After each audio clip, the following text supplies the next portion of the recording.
Mr. Deedat, there is one question here. Now, could you elaborate about your statement in connection with Tunku's dialogue with the Pope? Now, can you come back to the microphone and answer this question? Elaborate that, and perhaps we would like to know more of this if you have. That is my first question. You can use that microphone. Yes. You see, when I came to this beautiful country of yours in 1984, I met the Tunku. And he asked me, Ahmad, that's my name, he says, this dialogue of yours with the Pope, what happened? I says, no dialogue took place. You want to know why? I says, no, His Holiness didn't mean the dialogue in the sense which the Quran speaks. The Quran, Allah Ta'ala wants us to have a dialogue with Him, with the Christians. Ta'ala, come, talk about Allah's unity. He is the one and only Allah that there is. This is what Allah wants us to talk. That we don't associate partners with Him. Talk about that. So when His Holiness was making proclamations, like He's making today, you must see the star, this morning star. He wants to have a dialogue with the Muslims. So after many years of waiting, I wrote to His Holiness that I am prepared to come over to the Vatican and have a dialogue with His Holiness. Because the Bible says have a dialogue and the Quran says we must have a dialogue. So there was no reply. So I sent him another letter, there was no reply. So I sent him a telegram. His Holiness the Pope, I sent him a telegram. So I get a response telling me that he's prepared to receive me in private, in his secretariat. So I wrote back asking him, how big is your secretariat? Because this is not a private matter. A dialogue with the Muslims is not a private matter between Ahmed Deedat and the Pope, that I go and enjoy a cup of tea with him and have a nice good time, and he gives me a gilt-edged Bible as a present, and I come and tell the people, I says, you know, I went to the Pope and he gave me tea and he kissed my hands. This is boosting, wanting to boost my ego.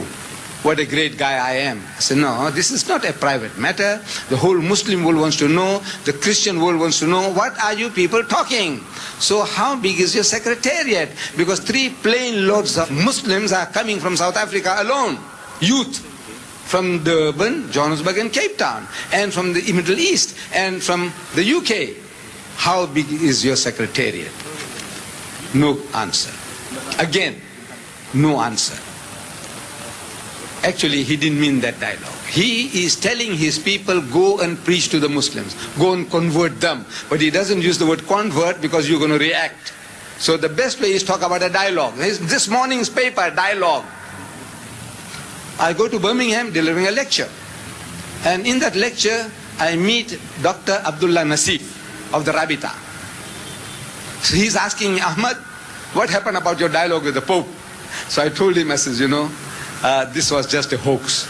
He didn't really mean a dialogue in what sense we understand. What Allah wants us to talk about, no, not about that. So he says, you know, he did it to me too. Dr. Nasif, he says, he did it to me. I said, what did he do?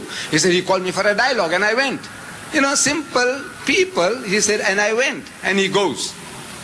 He said, they made me to wait at the Vatican in a waiting room.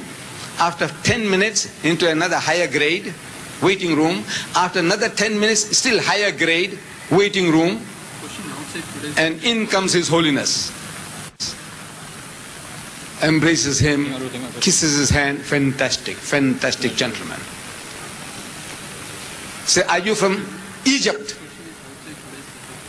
Dr. Nasir says, no, I'm from Saudi Arabia, meaning that the guy didn't know, or maybe he was expecting somebody from Egypt. So what's the dialogue? He says, you know, you people don't allow us to build churches in your country. And it happens. Saudi Arabia is the only Muslim country in the world where there is not a church. Only Muslim country in the whole vast world. He says, you people don't allow us to build churches in your country. So Dr. Nasif, a talented gentleman, a well-witted man, he is telling His Holiness that you allow us to build mosque in the Vatican?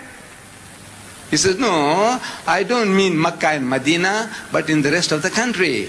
So Dr. Nasir said, look, to us, the whole of Saudi Arabia is our Vatican. If your Vatican is 10 square miles or 100 square miles, whole of Saudi Arabia is our Vatican, is a holy land for us.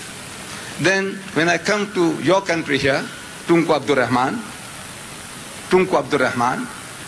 he is asking me the same question, and I told him, so he says, Ahmad, the guy did it to me too. I said, what did he do? He said, he called me for a dialogue, and I went. When I was around Egypt, he says, I went to the Vatican, to Italy, to the Vatican, and they received me well. Same treatment. First grade of waiting room, second grade higher up, third grade, and in comes the Pope. Charming, kissing your hand, anything he will do. And the dialogue starts. What dialogue? The dialogue is, he says, you know, Tunku, sir, in Sabah, 2 of our Catholic priests have been caught drug trafficking, Dada, and they will die. Can't you intercede with the Sabah government on my behalf? That is the dialogue? No. Allah Bari Ta'ala is telling us to have a dialogue with them on the basis that there is but one Allah, worship Him, don't associate partners with Him, don't take others as lords and patrons other than Allah. So the dialogue with the Tunku was of another kind, the dialogue with Abdullah Nasir was of another kind, not the type of dialogue that we are talking about. Come, let us reason together on the worship of the one true God. أعوذ بالله من الشيطان الرجيم بسم الله الرحمن الرحيم بل نقذف بالحق على الباطل فيدمغه فإذا هو زاهق ولكم الويل مما تصفون